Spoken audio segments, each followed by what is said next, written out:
بسم اللہ الرحمن الرحیم. تو آگے چلتے ہیں کہ ہم نے کیجز کے بارے میں بتایا. ہم نے پہلی ویڈیو میں بتایا کہ جو فارمرز ہیں جو اس شعبے سے منسلک ہیں، کاشتکار اور دیگر فارمرز، ان کو برڈ فارمنگ میں کیوں آنا چاہیے، کیا ان کے لیے اس میں اٹریکشنز ہیں جو، اور کیا سہولیات ہیں جو عام طور پہ شہروں میں میسر نہیں ہوتی. پھر ہم نے کیجز کی بات کی کہ کیجز کا ڈیزائن کیسا ہونا چاہیے، کتنے کیا سائز کیا ہونا چاہیے. اب سوال آتا ہے کہ ان میں ہم نے رکھنا کیا ہے، کون سی ایسے برڈز ہیں جنہیں ہم رکھ کے فارمر یا ولیج یا دیہاتوں میں یا ان علاقوں میں جہاں پہ کھلی آب و ہوا میسر ہے اور بڑے کیجز میسر ہیں، کون سے ایسے پرندے رکھے جائیں جو زیادہ فائدہ مند ثابت ہوں اور زیادہ پروڈکشن دیں. تو ہم سٹارٹ کرتے ہیں. تو سب سے پہلے میں آتا ہوں، پہلا جو میں برڈ اس میں آپ کو ریکمینڈ کروں گا وہ ہے را پیرٹ. اچھا، اس سے پہلے کہ ہم را یا الیگزینڈرائن کے بارے میں بات کریں، اس میں ایک اپیل کرنا چاہتا ہوں اور اس میں ایک پابندی بھی عائد کرنا چاہتا ہوں برادرانہ طور پہ، کہ برائے مہربانی آپ وائلڈ پیرٹ مت خریدیں. وائلڈ الیگزینڈرائن یا رات ہوتا، اس کو آپ مت خریدیں. اس کی وجہ یہ ہے کہ ہم نے رات ہوتے کو پکڑ کے پورے پاکستان سے کیجز میں بند کیا اور اس کو ہم نے بریڈ کروایا، اور اس کا نتیجہ یہ ہوا کہ جنگلوں سے یہ طوطا تقریباً ختم ہو چکا ہے. یہ خوبصورت برڈ ہے، ہمارا ایک اثاثہ ہے، قومی اثاثہ ہے، اور اس کو ہم بریڈ کروا رہے ہیں کیپٹو بریڈنگ میں، اور وائلڈ کو پکڑ پکڑ کے ہم کروا رہے ہیں. اب جو ہوا سو ہوا، وائلڈ الیگزینڈرائن کو پکڑا گیا، انہیں کیج میں کیا گیا، اور اب یہ پاکستان سے تقریباً ناپید ہو چکا ہے. تو اب کیونکہ یہ فارمز کے اندر بہت زیادہ بریڈ ہو رہا ہے، تو میں اپیل یہ کروں گا کہ آپ فارمنگ کریں، اس پیرٹ کو پالیں، لیکن وائلڈ پیرٹ بالکل مت خریدیں. اس کی وجہ یہ ہے کہ یہ شکاری حضرات جو یہ پکڑ کے جنگلوں سے اور بیچتے ہیں، ایک تو یہ کہ اس میں اس پیرٹ کا بہت زیادہ زیاں ہوتا ہے. بہت سارے پیرٹ جو ہے نا اس پروسیس میں، جب پکڑنے سے لے کے اور بکنے تک، وہ مارے جاتے ہیں. جو بچ جاتے ہیں وہ بڑی بری حالت میں 1-2 سال تک اس قابل نہیں ہوتے کہ وہ بریڈ کریں، اور تقریباً یہ 1-1.5 سال 2 سال کے بعد یہ بریڈ پہ آتا ہے. سو فارمر کو بھی اس میں نقصان ہے، وائلڈ لائف تو خراب ہو ہی رہی ہے. تو اب کیونکہ اس کے بہت تعداد میں بچے اویلیبل ہیں، تو فارمنگ کے لیے آپ ان کو خریدیں فارمر سے. اور ہمیں کوشش یہ کرنی چاہیے، اور میں ان فارمر حضرات سے جو وائلڈ اپنا را پیرٹ کی بریڈنگ کر رہے ہیں ان سے یہ گزارش کروں گا کہ ان کو رنگ کریں.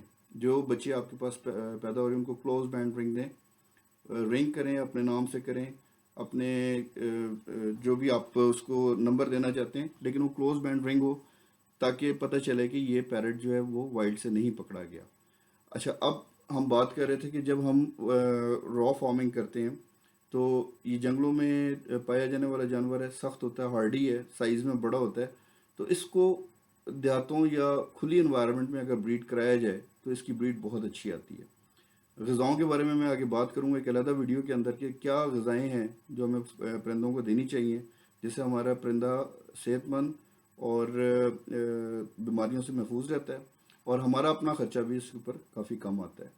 تو سب سے پہلے را پیرٹ ہو گیا، اس کو آپ بریڈ کروا سکتے ہیں. اچھا، اس میں 2 یا 3 میتھڈز جو میں بات کرتا ہوں، کہ کیونکہ اب یہ کافی تعداد میں فارمز کے اندر بریڈ کیا جاتا ہے، تو اس میں مختلف قسم کے اس کے جو سٹیجز ہوتی ہیں اس میں یہ بچے مل جاتے ہیں.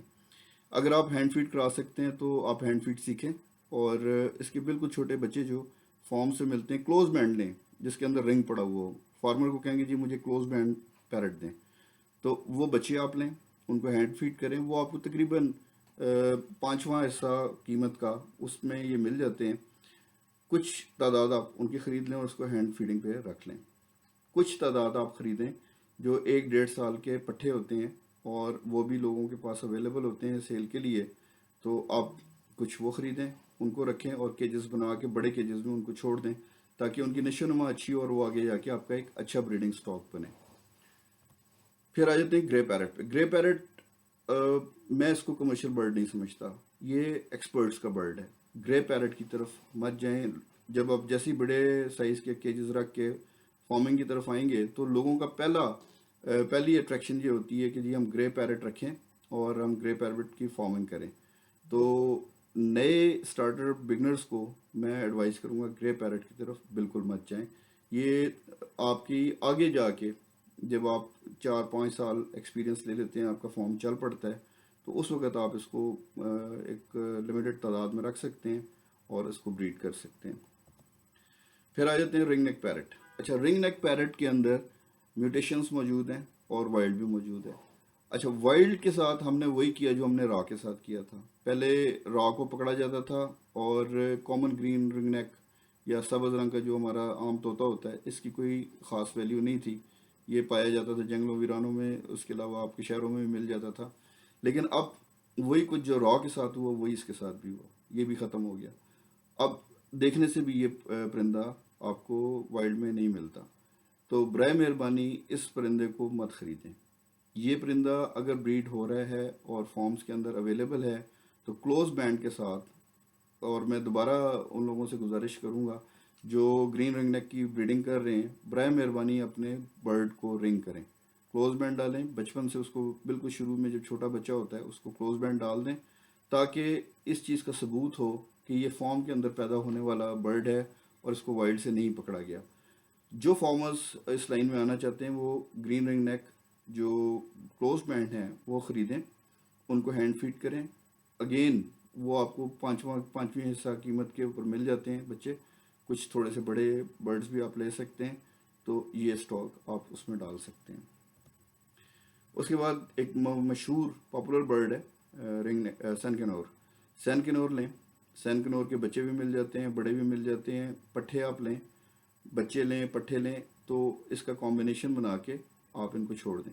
اب یہ پوری جو ڈیزائننگ میں آپ کو بتا رہا ہوں فارم کی، یہ تقریباً 1 سال، کم سے کم 1 سال کا آپ کا تیاری میں لگے گا، جس میں آپ نے چھوٹے بچوں کو ہینڈ فیڈ کرا کے سیلف پٹھوں میں کنورٹ کرنا ہے اور سیلف پٹھوں کو بریڈرز میں کنورٹ کرنا ہے. تو اگلے سال میں آپ کے پاس کچھ بریڈرز موجود ہوں گے اور کچھ آپ کے اس سے اگلے سال بریڈ کرنے والے پٹھے تیار ہو جائیں گے. سین کنور ایک ریکمینڈڈ برڈ ہے. کوکٹیلز انتہائی آسانی سے اور کالونی کے اندر بھی بریڈ کر جاتا ہے. بگنرز کا برڈ ہے، اچھے طریقے سے یہ رہتا ہے، اس کے اندر کوئی زیادہ ایشوز نہیں ہے. خوبصورت برڈ ہے اور مناسب قیمت پہ سیل بھی ہو جاتا ہے. تو کوکٹیلز کو بھی ہم ریکمینڈ کریں گے اس کے لیے. اس کے بعد آ جاتا ہے لو برڈ. اچھا، لو برڈ میں مختلف قسمیں ہیں. اب اس کی تو میوٹیشنز کرتے کرتے یہ پوری ایک انڈسٹری بن چکی ہے اور بڑی اچھی انڈسٹری ہے. اگر میں پچھلے 15-20 سال میں دیکھوں کہ اگر کسی برڈ نے واقعی کسی انڈسٹری کی شکل اختیار کی ہے تو وہ لو برڈ ہے. تو لو برڈ آپ پال سکتے ہیں، لیکن لو برڈ کے لیے میں اگین یہ بات کروں گا کہ بگنرز کا برڈ جو ہے وہ برڈ جس میں آپ کی کامن میوٹیشنز ہیں لائک فشر اور پیچ فیس وغیرہ، ان کو آپ پالیں. میوٹیشنز کی طرف نہ جائیں، کیونکہ بگنر کے لیے میوٹیشن کو ہینڈل کرنا بڑا مشکل ہے. وہ جب آپ ایکسپیرینس ہو جاتے ہیں 2-3 سال کے، تو پھر آپ میوٹیشنز کی طرف جائیں، کیونکہ میوٹیشن کو بنانا، میوٹیشن کے اندر کوالٹی پیدا کرنا، پھر اس کو سیل کرنا، یہ تمام ایک آرٹ ہے. تو اس کے میں آپ اسٹک ہو جائیں گے. نئے فارمرز آپ بیسک برڈ کو پالیں. اچھا، بیسک برڈ پہ میں آپ کو دوبارہ یہ کہوں گا کہ اس میں کوئی پریشانی کی بات نہیں ہے. بیسک برڈ کی مارکیٹ ویلیو ہمیشہ سے تھی اور ہمیشہ رہے گی، کیونکہ یہ اب مختلف چیزوں میں استعمال ہوتا ہے. اس میں آپ فوسٹرنگ کے لیے اس کو استعمال کیا جاتا ہے فشر کو، پھر اس ورکنگ کے لیے استعمال کیا جاتا ہے.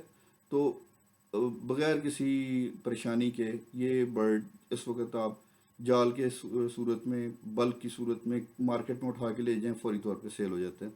اور پالنا بھی آسان ہے. اس میں آپ کی فیڈ کی بھی بچت ہے. آپ ریسائکل فیڈ بیٹس کو ڈال سکتے ہیں جو بڑے پیرٹ سے آپ کے پاس بچتی ہے، اور کچھ اس کے اندر اچھا مکس کر لیں، نیچرل ڈائٹس دیں، کھلی فضا دیں. آپ کے فشر کی کوالٹی بہت اچھی ہو جائے گی، سائز بڑا ہو جائے گا اور یہ ہاتھوں ہاتھ سیل ہوگا. اس کے بعد آ جاتا ہے جاوا فنچ. جاوا فنچ ایک ٹائم پہ بہت مشہور ہوئی، بڑے بڑے فارمز بن گئے، پھر یہ آہستہ آہستہ ختم ہونا شروع ہو گئی، اس کی ویلیو کم ہوگی، اور اس کے بعد اب یہ دوبارہ بڑھ رہی ہے.